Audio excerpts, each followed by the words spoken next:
too. Whenever there's a big stretch or we take a big risk, whether that's like creating a company that fails, right? Doing a startup and it doesn't make it, or they're like in the stretch of that, we become who we are, And I feel like in this property, it's like I had to stretch in ways I wasn't stretching in my 20s or my 30s that like this, and because of that now it's like 2 years later, all the stretching, it's like I can hold all this without stress. I'm going surfing all the time. I'm like doing things I love. I'm able to navigate all of this. And like, now it's like, oh, this feels kind of easy, and I feel the grace of having this. So I feel like that has happened in my life like 4 or 5 times, like something that's put me all the way to the edge where I'm pretty much on my knees begging for mercy, like to God, like a little bit. Pause there for a second, man, because that's the place that I just want to sit there for a minute, because to hear another man say that he's been on his knees, like begging for mercy, whether you actually were or not, like I definitely felt like I was in that place a couple months ago. All right, Rising Man family, I got another amazing guest making a return appearance. We decided it was about 2 years since he's been on the show, but I got Shems Heartwell here live with me, coming in from Maui. Shems, good to see you, man. Jetty, happy to be here, dropping in with you again and catch up again, brother. It's so good. Even just hopping on with you, I'm already like, oh, so good to feel you and connect with you. Yeah, I love that feeling. That's one of my favorite feelings, is when I jump in, I'm looking across the screen at somebody and I'm like, I get to just speak with this man for the next 45 minutes. It feels good. Yeah. Those who don't know you, either for not ever hearing your name or because they haven't tuned into the podcast, or they tuned in later and didn't hear your episode, the last episode we had, I actually refer back to that one quite a bit. I don't know. I didn't even tell you this, but a huge realization came in for me during that one. We got into this conversation about fathers and fatherhood and father archetypes. And the thing that came through for me was realizing that every man who I've witnessed in my life has either given me something I want to become more of or something I don't want to become more of, that has shaped this archetypal character that now I get to become. It's like this work of designing the man that I want to be, having witnessed all of these other examples and now becoming that man. That was such a huge insight for me. And we went really deep on that. I don't know if that rings a bell from our last conversation. I do. I remember that a bit, where we either absorb qualities we resonate with, or we actually have aversion to certain ones that we don't become. Right. I do remember us talking about that. Yeah, and it was huge. So every time I'm teaching that or offering that to somebody else, I always say, I was having this conversation with this great guy named Shems. In fact, that's when I decided to reach back out to you. I was just sharing that with somebody and they're like, who's Shems? I was like, oh, he's this great guy. In fact, I should reach out to him and see if he wants to be on the podcast again. So let this be your reintroduction to the Rising Man community here, Shems. And in the time since you've been here, I used to ask the question, what's the difference between a boy and a man? But I'm more interested now in, what does it mean to be a man to you? The immediate surge that comes into me as I hear that is, it feels like being able to hold greater and greater responsibility with more and more ownership. That feels like growing into manhood. For me, it's like, we stretch into all these different things and we have these ideas we want, and then we have the actual traction we have to get to be able to sustain, whether that's a wife or being a father or holding a business or showing up in our community. And I feel like for me, the initiation of manhood, one of them is like being able to be consistent, to hold a lot and to own when we can't, on some level, to own when I can't hold it, and that I'm falling short or I'm not meeting what's there. And I think adding to that also the ability to meet the inner critic in a way that doesn't stop us from fully participating and showing up in our lives. Because I think a lot of us know also, like in the growing of manhood in me, there's so many ways the inner critic would shut me down and I would not participate. I'd either pull away from a relationship, I'd pull away from friendship, I'd stop participating in a business thing or something, because something inside of me was interrupting that. And I feel like part of my growth of manhood was being able to meet that, notice it, acknowledge it, but then lean in again and show up again. Like stay on the mountain a little longer when everything in you is like, I'm out of here. This is too much. I can't take it anymore. It's like, okay, all that's here and I'm staying anyway. Yeah, which I think is one reason why people love cold plunging so much. And some of these very, very obvious and simple physiological challenges we have, where it's like, just stay in the cold a little longer, or even a sauna, right? Just stay in the heat a little bit longer. Just one more rep when you're at the gym, because there is something in us that knows that's the only way that we can stretch and grow. You said something in there I love. You said, own it when I can't hold it. I was like, oh man, dude, that's got to be like my mantra for the next stretch of time. And I think it's the missing piece that a lot of these conversations about overcoming our fears and overcoming our doubts, in most cases, I don't actually hear people saying that, because we assume that, yeah, you got to face the fear, you got to slay the dragon. But what about when I don't think I can? What do I do then? What do I do when, no matter how much I try to build myself up, I literally don't have it in me to raise my sword and slay the dragon? Super relatable, because I went through this experience just in the past 2 months. I was telling you a little bit about it briefly before we started recording, but actually feeling that place that despite all of the tools and all the experiences I've gathered up to this moment, I literally didn't feel like I could muster the strength to raise my sword. What then? What then? And so first from you, man, what do you do in those moments when you're just like, I don't know if I can hold this. I don't think I can. Yeah, I think that's where mentors come in too, because if we look at all the heroes' journeys, whether that's Luke Skywalker or some other realm, there's part of me as like humbling is I got to lean on others at times when I'm hitting an edge. This is too much. I'm overwhelmed, or I'm falling short in some way. And if I reach out to someone I trust, who's not just going to like, give me a bunch of bullshit, it's going to actually meet me and challenge me and maybe even reflect to me of what I don't see and what I don't know. And I think you and I both know this, being in men's work for a while, is that one of the things we're all doing as men is learning how to actually utilize community and brotherhood in healthy ways versus being that kind of lone wolf trying to like slay the dragon out in the woods alone and bring the bounty back to the world. Whereas I don't think we can do much that alone. We got our own inner journey, but all of us in some ways, we need these pillars in our lives of someone we can lean on when all of a sudden the doubt, or we're just not feeling the vitality. And we need something to kind of build our fire back up, And to me, I've got that. I've got like 4 or 5 resources of folks that I trust so thoroughly to just open myself up and say, here's what I'm meeting. Here's what's here for me. Like, what do you see? Or like anything there for you? Or then ask me just the right questions to have me look and feel differently into what's happening. Mm-hmm. Yeah, I 100% agree. And I think even that gets to go a level farther now, because men's work, we've seen it on memes and reels everywhere now, that you got to take off your mask, got to lean on your brothers. You see guys holding each other and crying. And that's beautiful, because that's really what it looks like. But still, I still see people in these men's circles and these men's organizations getting comfortable at putting the mask back on without even knowing it, probably. Like it's very insidious, because we've done that for longer than we've done this. We've done that to survive longer than we've taken off the mask and really shown our ugly and revealed our mess. That's one of the things that I like to really remind guys to do, is every opportunity for you to present your mess, to show your ugly to another man, is an opportunity to drop in a level deeper with each other and really get the support you need, because it's not complicated. As soon as I start talking about the things that I'm going through out loud with another man who knows me, it immediately softens. It immediately starts to shrink. That huge, scary monster that I didn't want to face starts to become smaller, but I still forget that. It's so easy to forget that that's on the other side of just having that first conversation. Hey, I'm in over my head right now. I actually don't even know where to go. Can we have a conversation?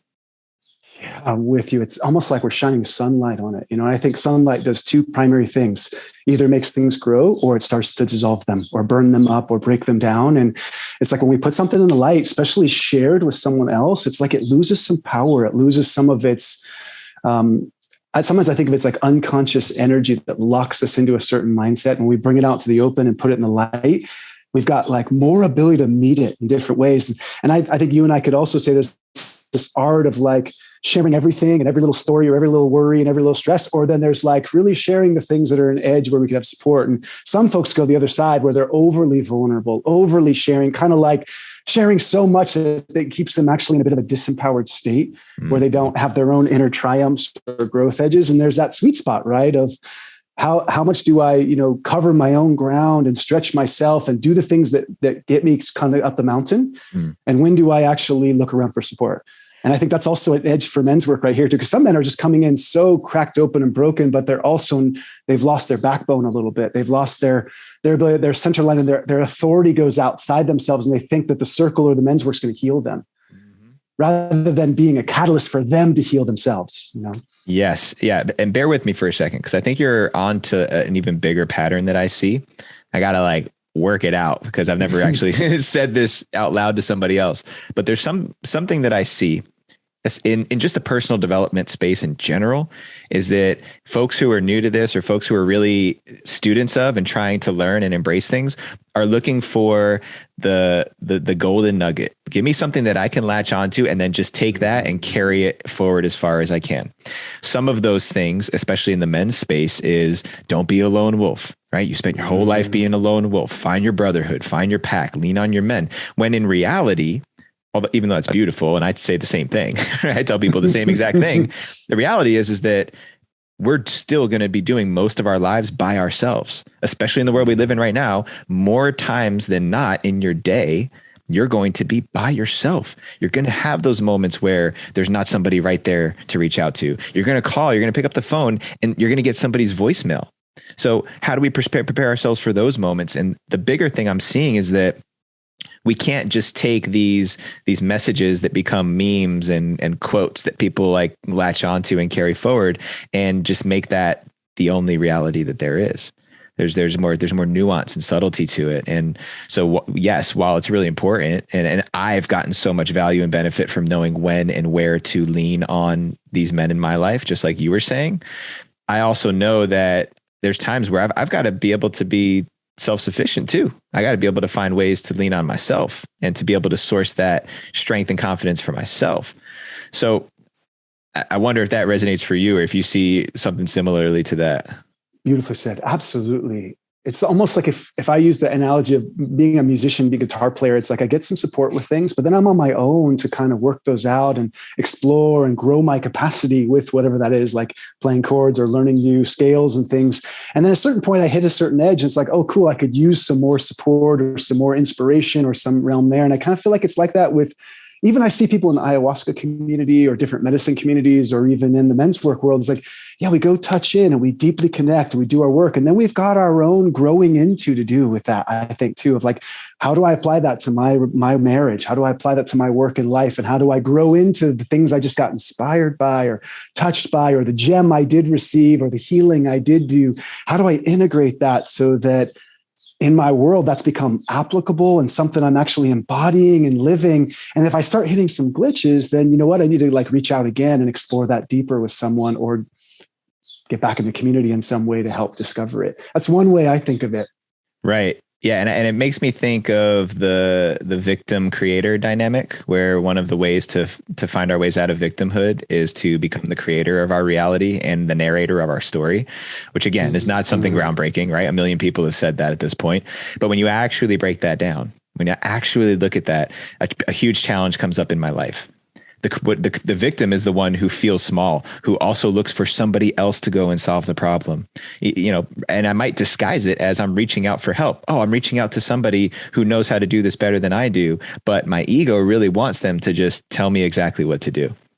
It's like, I don't want to learn how to fish. I want you to just give me a fish. I'll watch you do the fishing, right? I'll even load the bait on your line, but I want you to do that for me because it's easier. It hurts less to learn that way. But to be the real creator of that means, where do I go to source enough information so that I learn how to do this? Then I can be the one who helps somebody else in that situation. And I think people will really understand it. Again, it's not something that I think is intellectually groundbreaking, but it is a nuance that I think gets missed in these greater, overarching conversations we're having around growing up and becoming an adult. Yeah, well said. I so agree. And I think the folks that did it, like what I would call mentors and guides, most of the time they've taught me through questioning and inviting me to listen versus, handing me a fish, like you said, or handing me some knowledge or handing me some wisdom. They're actually like, they're kind of challenging me to really get more connected to something I already know. And I find myself, as I've been, teaching more and guiding more, especially with the one-on-one work, is I feel like my role more and more is to help invite out the deepest knowing and wisdom in somebody I can, so that once they're connected to that, they can be on their own and they're not looking for something outside to inspire, and I feel like that's what I think is the leadership track for most of us too. Like the world's inviting everyone to step into leadership at some point, instead of having these kind of like particular leaders on the edge, they're usually grown-up boys, who aren't really living from an embodied, evolved sense of like servitude to a greater whole. They're often still a little bit in a self-preservation mode, and so we're all being called to actually step into leadership. I mean, the movement in Canada right now is really beautifully powerful that way. Like you could call truckers one of the lower rings in the working class, like in a certain level of job wise. And yet they're leading this beautiful movement with so much like heart and intentionality and warrior energy and devotion and commitment in the middle of like winter, Yeah. And there's a lot of gold in that. There's some shadow, of course, of how people are judging and attacking, Trudeau or whatever. But there's also a lot of beautiful gold of like people just stepping up and going, you know what? I've got everything, nothing to risk now. I'm just all the way in. Yeah. I don't know if you've been tracking that too. It's very moving. I haven't dug into the depth to really understand what's going on there, but I've appreciated the same thing that you have. And when you really tease out some of the details of that story, you're like, wow, yeah, that's really some committed energy, right? Like that warrior energy that's coming through, especially in a country like Canada. I know I work with a lot of Canadian folks, and I know that one of the things they'll admit it too, that there's that nice guy policy up in Canada of being so polite, so unintrusive, not rocking the boat energy that Canadians are so accustomed to. So to see the integrity that they've brought with that warrior online, the assertiveness without being a dick is really inspiring. Yeah. But that's obviously we can go on and on about that, but there's something I want to capture here that you were just reminding me of. I think is really, really important. And it goes back to the fatherhood archetype, right? So kind of building off of this piece we had from last time, that time in our lives, whenever this happens, where we realize that even if your parents are still around, even if your father's still around, that you can't depend on your parents or somebody else for something, that you are the end of the road. What it comes down to is me and my decision-making power. Of course, there's always going to be resources. There's always somebody you can go and ask for an opinion or ask to help you work through something. But at the end of the day, there's that moment in life where it's like, oh, it ends with me. It ends with me here. That is like the scary pinnacle of leadership, right? I would even look at it as an actual threshold, a rite of passage where I am seeing myself as that person who is driving the ship. And it's sometimes it's an exciting place, but more often than not, I've experienced it as a very scary place. Like, oh man, like I can't count on my dad for that. Oh my God. Or, the guy on my men's team who is like a father to me, I can't count on him for that. Damn, it's up to me. Whoa.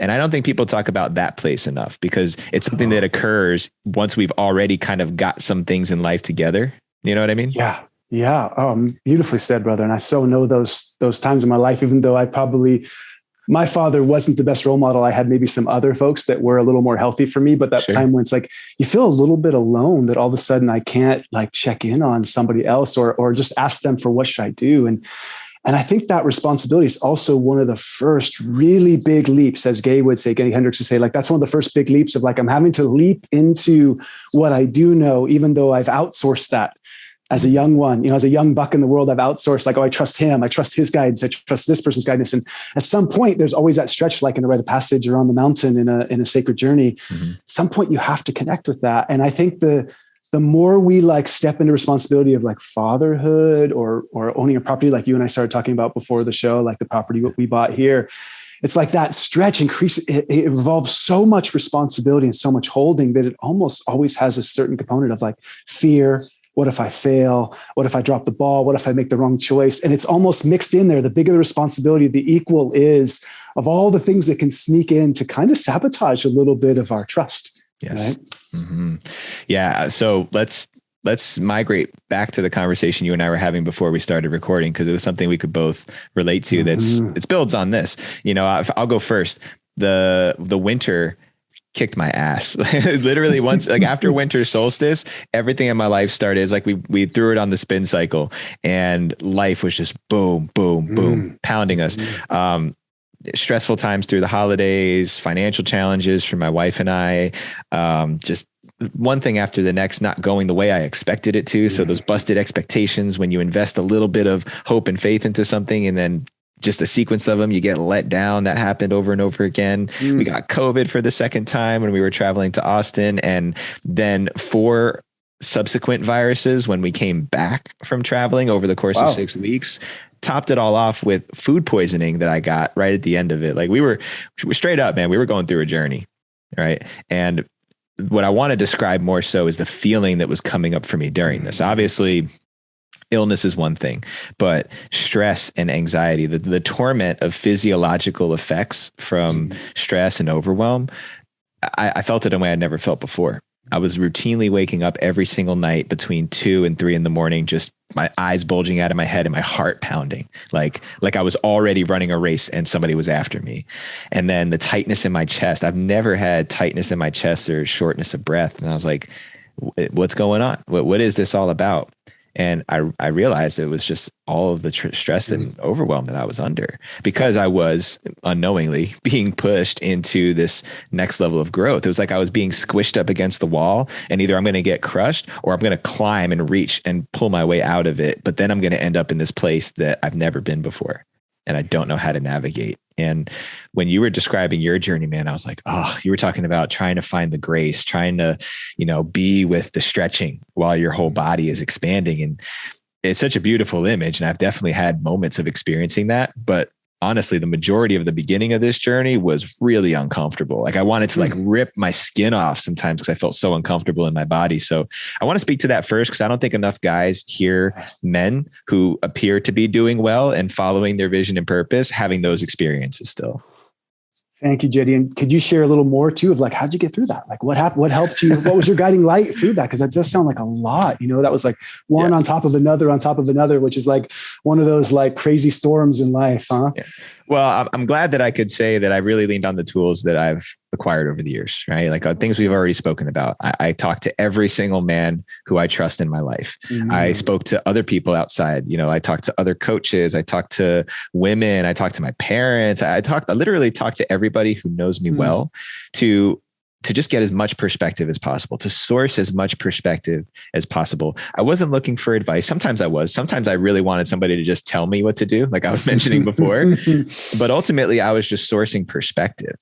And I can honestly say I had 40 or 50 different conversations with different people over the span of 4 weeks, and really got to the depth of some things. I was uncovering old wounds around money, around trusting people, around trusting myself, about, what happens when I start making more money than my parents ever did. Deep stuff that I was like, where did this come from? I didn't even know it was there. So the way I got through it was by going through it, to be honest, but in a very conscious and aware way. I was really tackling it because I knew it wasn't just going to go anywhere. These were things that have lived in me forever. So I tackled it head on. I got back to the basics, just taking care of my own health and physiology. I prioritized physicality and sleep, drinking water, simple things that I'd gotten away from because I was so invested in the hamster wheel. And over time, it's been this kind of like tenuous, I'm good, I'm not good, I'm good, I'm not good. But the stretches of good are becoming longer now in between the challenging points. So yeah, those are like the bullets points of what really got me through it. But it was just my determination not to let that sink me. Yeah, beautiful. I really appreciate that. Like if I reflect you on that, having that many connections that you reached out to, and obviously your willingness to look at it head on and really like get curious about it. That's what I'm also hearing too. Like, okay, what is this? What's really going on here? What can I learn from this? That's what I'm hearing you too. Like, and how are you seeing it? And I really, that's what I appreciate too. It's like it wasn't just like, oh man, I'm just overwhelmed. I just need to like kind of get over this and push through versus, all right, let me look at this. What can I harvest? Where am I being asked to grow? Because I think most of the time too, when things start like stacking one thing after another, usually there's a core thing. Like a core growth edge, which I'm hearing you hint at in some ways. There were a few core imprints or beliefs about reality or certain growth edges you were on that like the universe and life and you called all in to create a really hot fire for you have to be with it. Absolutely. Absolutely. And that's how I like to, yeah. Well, and I'll take that a step further. It was the determination to stick with it until the clarity would come through, right? It's like working through some really complex math problem. I think of like those movies where you see the chalkboard is full with all the stuff that God knows what the hell are they doing on there. and just the tenacity to stick it out and stay curious and stay in it. There was plenty of times where I didn't want to. I just wanted to check out. I just, for a day or two, I just like binge Netflix, or I just, escape to something else that I could see myself escaping, and I just didn't know how to be with it. But ultimately coming back to the drawing board, coming back to what is going on here, because it's not going to go anywhere. It's not just going to disappear. Nobody's going to show up and save me, And I think that goes back to that archetypal moment that we were talking about a bit there too. Yeah. Well, thank you for sharing. I get you. And I think I had COVID after, I got it when I was at the Sacred Sons, staff in Sacred Sons in October. I got home, and pretty much the 1st of November, I'm like having to stay away from my wife and stay in our cottages around, and I'm dealing with COVID. And it wasn't like super gnarly for me, and I wasn't vaccinated. And, but I felt like anytime something in me wanted to check out, it came in deeper, it came in stronger. And I felt like I was on this vigil, breathing into and watching and facing it, like facing every little element. And I could see why people get really sick, at least with the earlier strands of COVID, because it was insidious. It wanted to get into my lungs. It wanted to go in. And I just had to keep breathing into it, looking at it, and meeting it with somewhat of a fierce, conscious intention of like, I see you. I'm with you. And especially in the middle of the night when I couldn't sleep and my whole system was activated, and I felt like I was on a rite of passage. I really saw it that way. And I was like, okay, this is for me. This is really for me. I could see the place for me. It's like, this is bad timing. I'm having to cancel all these things and work and life. And my wife's going to Egypt in 2 weeks, so she can't be exposed to it. Otherwise she can't travel and lead a retreat. Right. So there were so many things, but at the very core, I was like, okay, I'm going through some form of rite of passage here. And can I meet this with as much love, consciousness, acceptance, breath, aliveness? And it never got heavy in me. Other than the fact I couldn't sleep, it was like really stirring my system up, but I just kept it out of my lungs. I kept meeting it. And, in 8 days or so, I was like back to 70% or whatever. But I could feel the tendencies, those hints of like, let's just go watch a movie.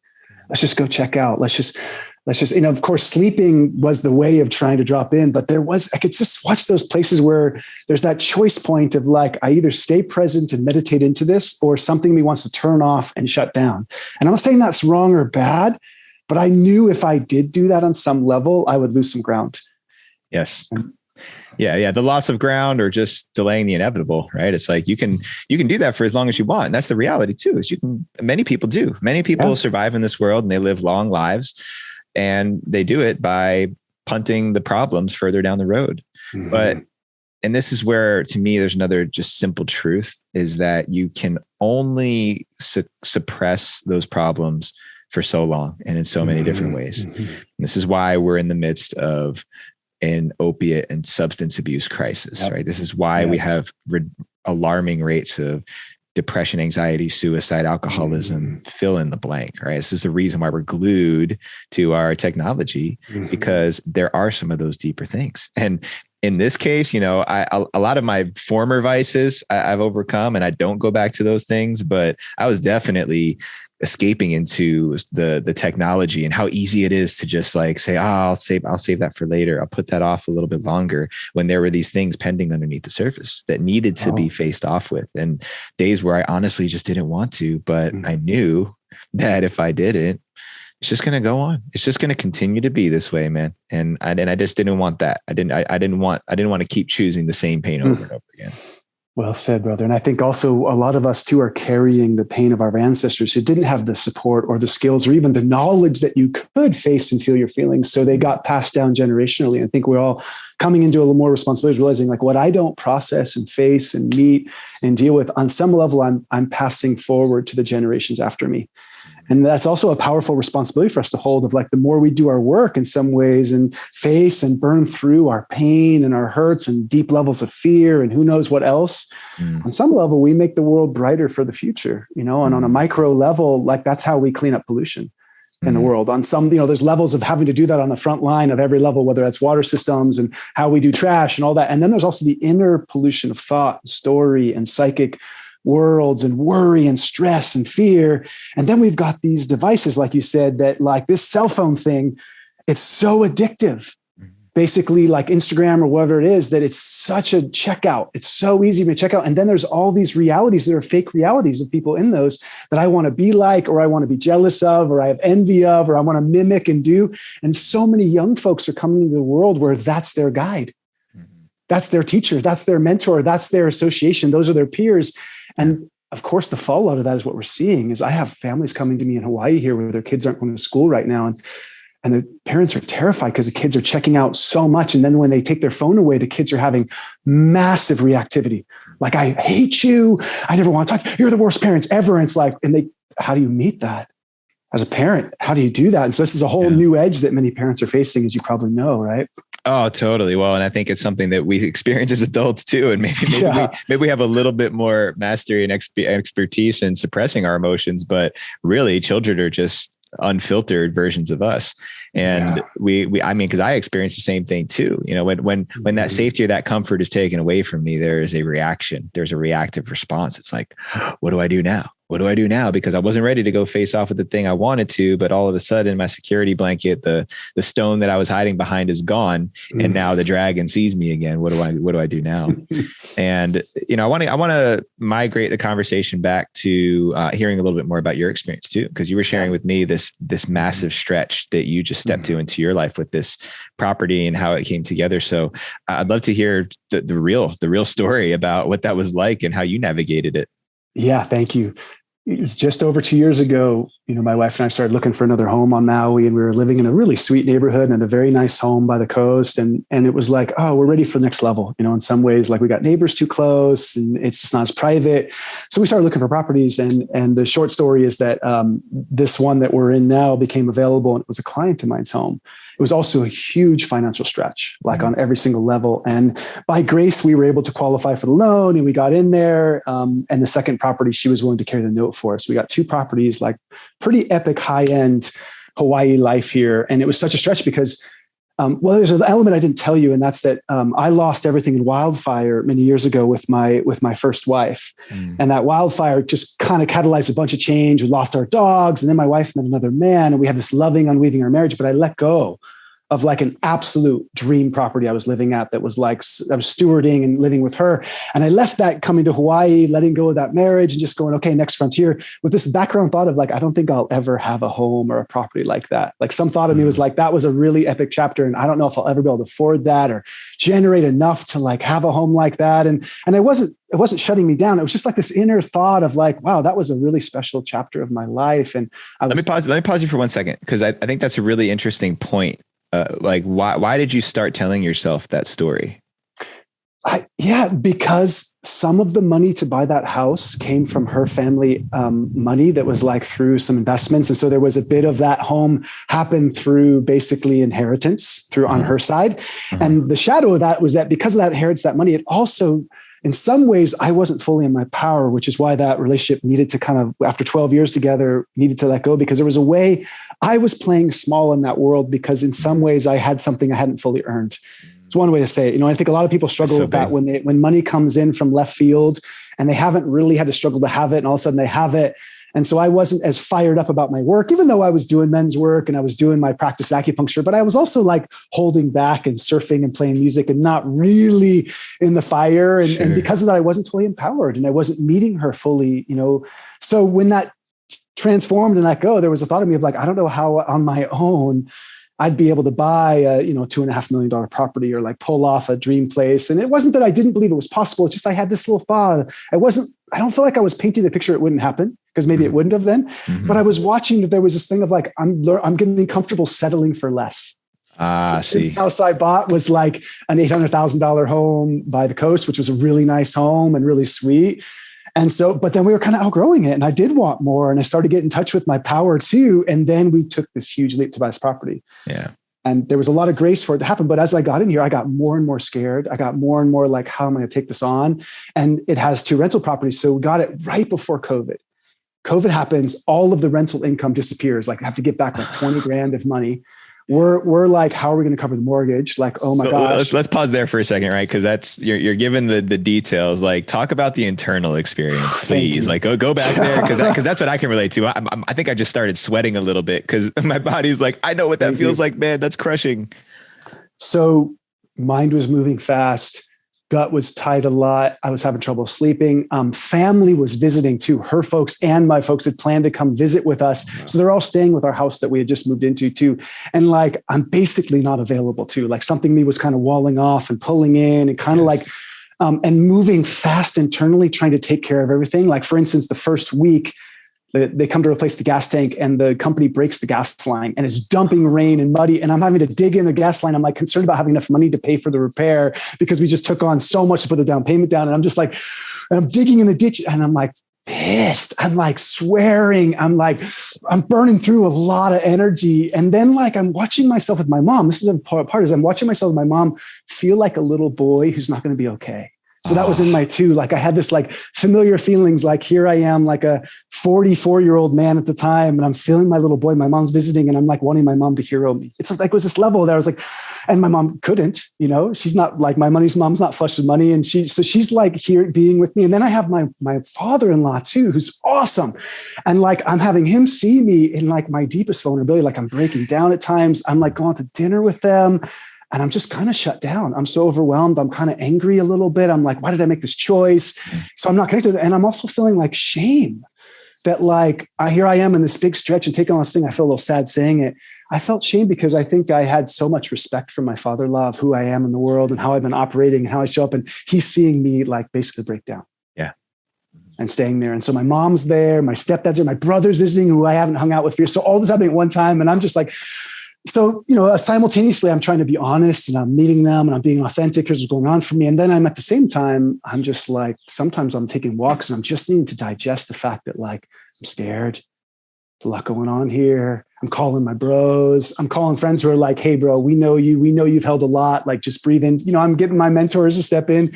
So there was a lot going on. And once I started to get some traction too of like, all right, we're giving back the money. Like I'm going to find some long-term rentals. The Sacred Son brothers showed up and they ended up renting our cottages for months at a time, which came in right when, because they had rented the property next door to do a retreat and they ended up staying. And so they ended up like doing long-term rental. We had connected with them. We started having some community, which was really cool too for me, like right at the beginning.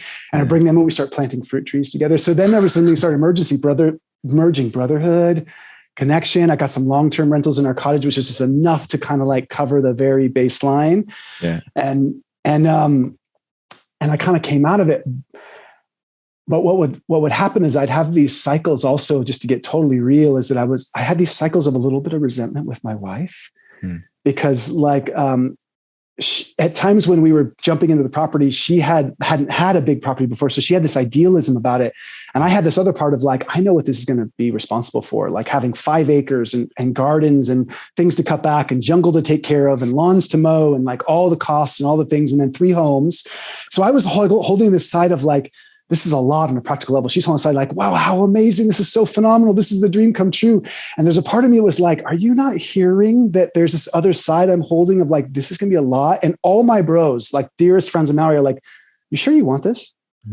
Like great home, epic place. But you sure you want this lifestyle? You're like, you're not going to be surfing anymore. You're not going to be hanging out with us anymore. You're going to be taking care of a property. They were like being real with me of like, I know what it takes to take care of property in Maui. And so I was like, no, I'm not sure. Yeah. So that was happening while I had it. And then, so I had some stuff that her and I had to burn through too, where like, I really needed her to hear that like pretty much all the responsibilities on my shoulders, like on a certain level, at least in the management, she was generating financially so she could participate in that way, which was really helpful and awesome. But there was a certain like stewarding management role that I have 90% of and still do. And I had to make peace with that. And I had to grow into that again. And I had to choose that again. And the next part tied to that is that reminded me of what I had with my previous wife. So I had to do it differently because in that time, all the responsibilities a little bit got in the way of my availability for our marriage. Wow. Like so much to hold. In some ways, it was one of the factors. It was almost like the land and all the logistics of having that property was kind of like a business. So it got in the way of some of our sexual connections, some of our like date nights. It would like, there's all these things to talk about. And I was scared that was going to happen here too. So I had to get really intentional also with her of like, we got to get skillful at this so that this doesn't just take up our reality and we still have the magical, sweet, intimate sharing and flow that we have together. Cause this is already blocking it for me a little bit, Yeah. Dude. I love that you shared all of that because that is for me, at least, it's so relatable. And even though I didn't find myself in exactly the same circumstances of the plot that you did, it's like the exact same challenges, the intimacy challenges with my partner, me being in the same role that you were in, like that feels justified too, to be in that realist anchor. You don't understand how challenging this is going to be. What is this? Not all rainbows and butterflies, and all the other things you said about, being in that dynamic with your mom of like, wanting your mom to just like make everything better and not wanting to make your father-in-law disappointed, or however you described it. It's so relatable. And it made me think that the biggest challenge that I'm up against in my life is I'm stepping forward into bigger and bigger adult things. And I'm still contending with my childhood programming that comes online in such a major way. Again, that's not like a groundbreaking thing, but I think it's so easy for me to forget that. So easy for me to forget that I have these childhood programs that don't know how to navigate adult problems, literally don't know. And if I forget that, then all I do is go back to the comforts, right? The adult version of sucking my thumb and grabbing my blanket is grabbing my cell phone and eating a bowl of popcorn or something like that. And I think if we look at all these challenges that we face off with through that same lens, it's really easy to understand, if I care about this enough and I've got enough determination and willpower to see it through, there's always a way. That's the logical salve for the pain. But what it requires is me to go deeper into, what's really going on, right? What's really causing this pain, this suffering, this hardship, because gas lines are going to break and there's going to be big bills to pay and COVID's going to happen. And it could be such a hindrance to that. The other part of what I heard was where spirit meets you halfway, right? Like if you show up and you stay in the game long enough, somebody's going to move in next door and say, hey, can we rent out your rental properties and stick around for a few months, help you plant some fruit trees?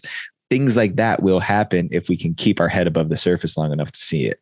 Right. Oh, beautifully said, brother. Absolutely. And this is, I think, where the gift is in everything like this too. Whenever there's a big stretch or we take a big risk, whether that's like creating a company that fails, right? Doing a startup and it doesn't make it, or they're like in the stretch of that, we become who we are, and I feel like in this property, it's like, I had to stretch in ways I wasn't stretching in my 20s or my 30s that like this, and because of that now it's like, 2 years later, all the stretching, it's like I can hold all this without stress. I'm going surfing all the time. I'm like doing things I love. I'm able to navigate all of this. And like, now it's like, this feels kind of easy, and I feel the grace of having this. So I feel like that has happened in my life like 4 or 5 times, like something that's put me all the way to the edge where I'm pretty much on my knees begging for mercy, like to God, like a little bit. Pause there for a second, man, because that's the place that I just want to sit there for a minute, because to hear another man say that he's been on his knees, like begging for mercy, whether you actually were or not, like I definitely felt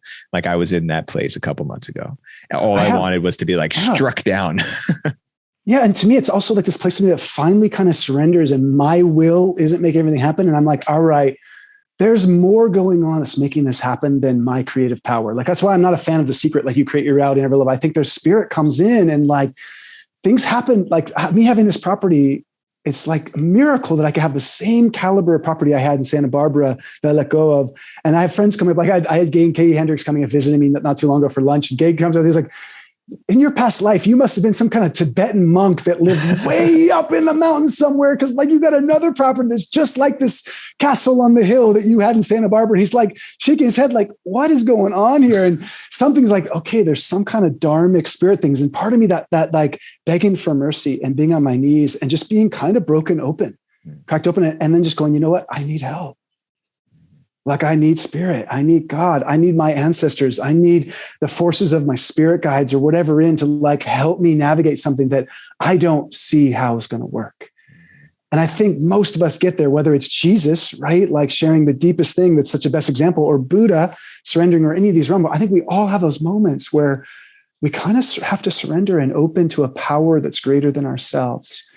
And that can show up in a million different ways. But at some point, something else has to trust something bigger than us. I think humanity hopefully is getting to a place where we're going to remember that right now, because, with all the climate change things, we're getting to a place where we have to surrender to something bigger than what we think of as our intelligence, right? I think in whatever way that you make it to that place and realize that there's only so much that's actually in our control. There's so little that I'm actually in control of. In fact, I actually prefer to use the word command, because even my body, I'm like, there's things about my body I'm not in control of, right? I can do my best to command and direct my heart my heartbeat with my breathing and my mindset, but it's still going to do what it's going to do.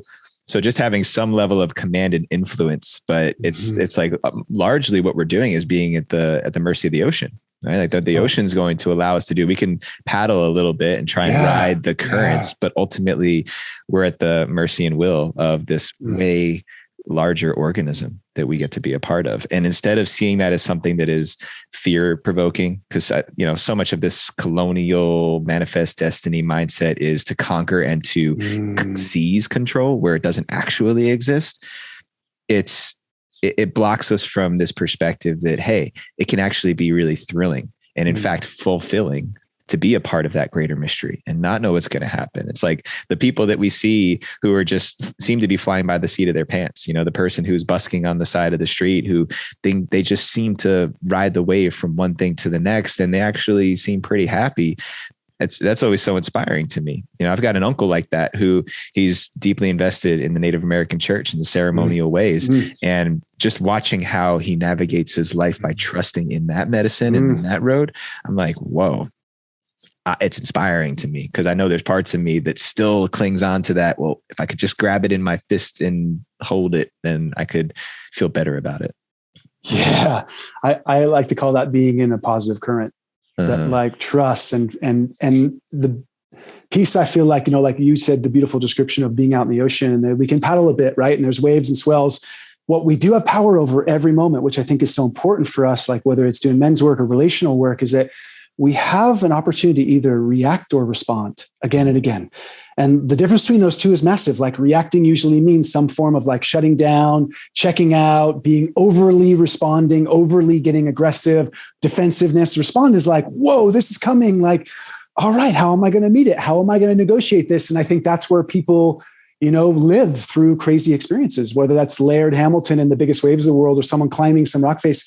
They're responding to them changes in every single moment. Or Martin Luther King, for example, he's responding to like being fed by spirit and saying all the things does, and then how the world comes at him, right? He wasn't reacting so much. He was responding very skillfully. And I think that's what we're being asked for, all of us too, right now, is how do I respond to like the challenge in my relationship? How do I respond to the uncertainty in my work? How do I respond to, the next mountain I've got to climb right in front of me to survive?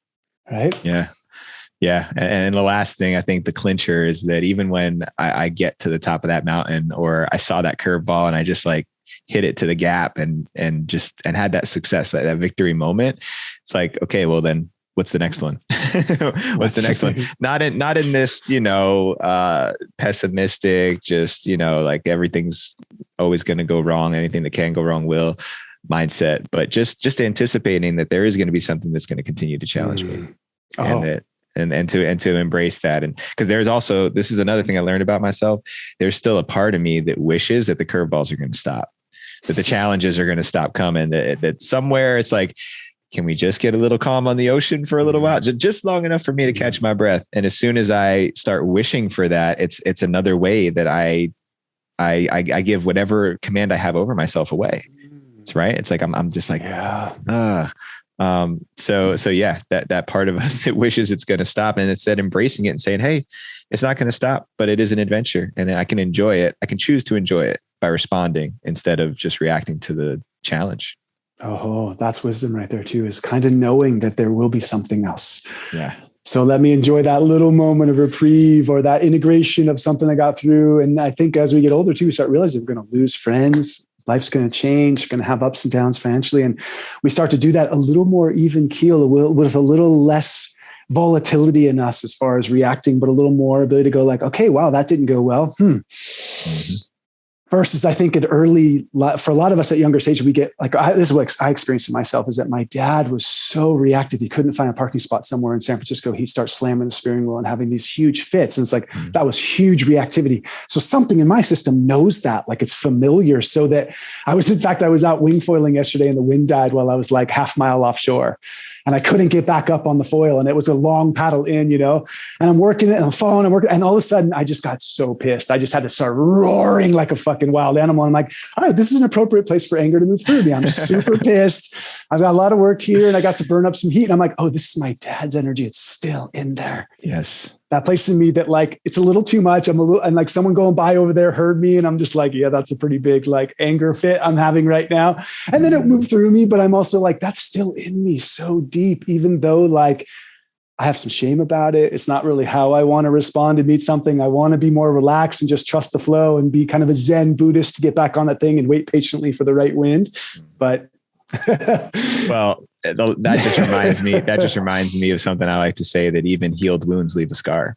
Yeah. Right. It's like I think we've actually done a disservice by creating this mindset that, oh, I can heal something and be gone and be done with it. Right. Yeah. It's like that. It's like that expectation that that's not going to come up again. No, man. And that's what scars are for, right? They remind you of what you survived and what you've found your way through. So, man, Shems, this is awesome. I really just love the way that this conversation went today. I think I've been really advocating for these real conversations to happen, especially for men like you, because I have so much respect for the work that you're doing and being out there, being in front of so many men who I'm sure they look up to you and the life that you've created for yourself. And they're like, I want some of that.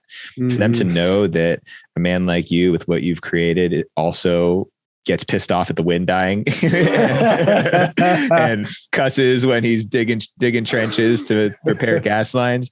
It's so necessary now, right, man? Right now, man. So thank you for having the willingness to do that and be here today. Thanks, Jenny. Thanks for dropping in with me. I really appreciate dropping in with you and hearing your wisdom and being with you. And thanks for all you're doing and who you are. Likewise, bro. Before I let you go, I want to make sure everybody who doesn't already know you, they should. If they don't, where do they go to learn more about you and collaborate with you, work with you? I know you got a lot of great stuff going on in the islands there. Yeah, I have a website, shemsheartwell.com. And then I got a group of men and I've been working together on the Navigator project, which is a little bit more of like a group work for men, whether it's going to be retreats more and more, but also online programs. So we've got multiple facilitators and that's starting to birth. And lastly, we've got this epic Airbnb at our property at Starlight Sanctuary. And I'm bringing couples to do private intensives with me or even individuals at times. So I'm doing a lot more like couple and one-on-one work, being able to people to come to our sanctuary, do super deep work, have a sacred space to kind of be in, and then to go do adventures on the land, on the islands. So that's been really full and exciting for me right now doing that. Wow. Awesome, man. Well, yeah. Make sure that for anyone who's listening, make sure you guys go and follow Shems. What is your Instagram handle? Is at Shems Heart. At Shems Heart. All right. So we'll make sure we put that out there. At the very minimum, guys, make sure you go and give a follow to Shem so that you know about the great stuff that he's doing. Cause I've been watching you for a few years now, man. And the way that you're showing up, there's still too few men who do their work and their life the way that you do, man. So a lot of love and respect your way. Hey, brother. Thank you. And right back, I see you, honor you, appreciate you, my brother. Yeah. All right, man. Much love until chapter 3. Much love.